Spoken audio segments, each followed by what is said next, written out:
Our Seeds of Faith for today is entitled, The Transformation Starts in Our Homes.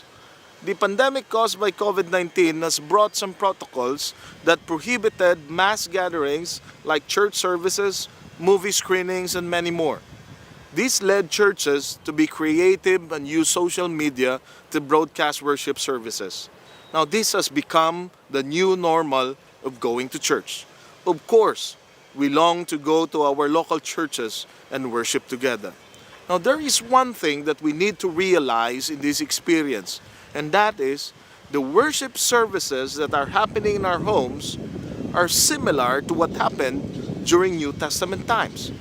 The worship services in the first century happened in the houses of Christians. For example, in Acts 12:12, it tells us that Peter went to the house of Mary, the mother of John, also called Mark, where many people had gathered and were praying. In Acts 16:40, we can see that Paul and Silas went to the house of Lydia, where they met with the brothers and sisters and encouraged them.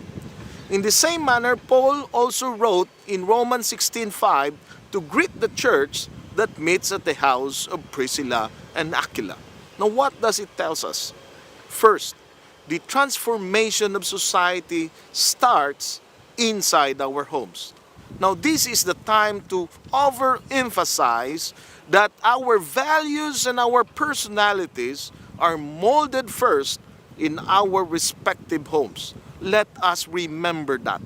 So in this time of quarantine, let us check ourselves and our children, especially on the principles that we teach them and what we pass on to the next generation. Secondly, a faithful Christian family can strengthen an individual. It is so sad, my friends, that morality in our society has degenerated.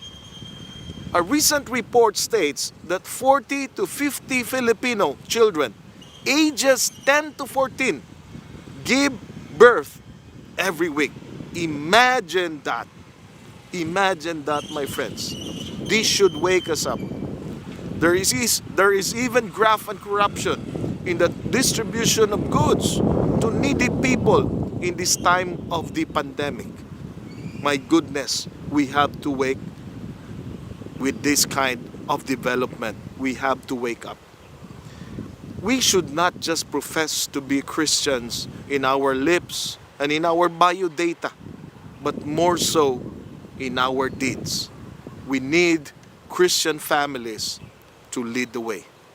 May God bless us all. Amen.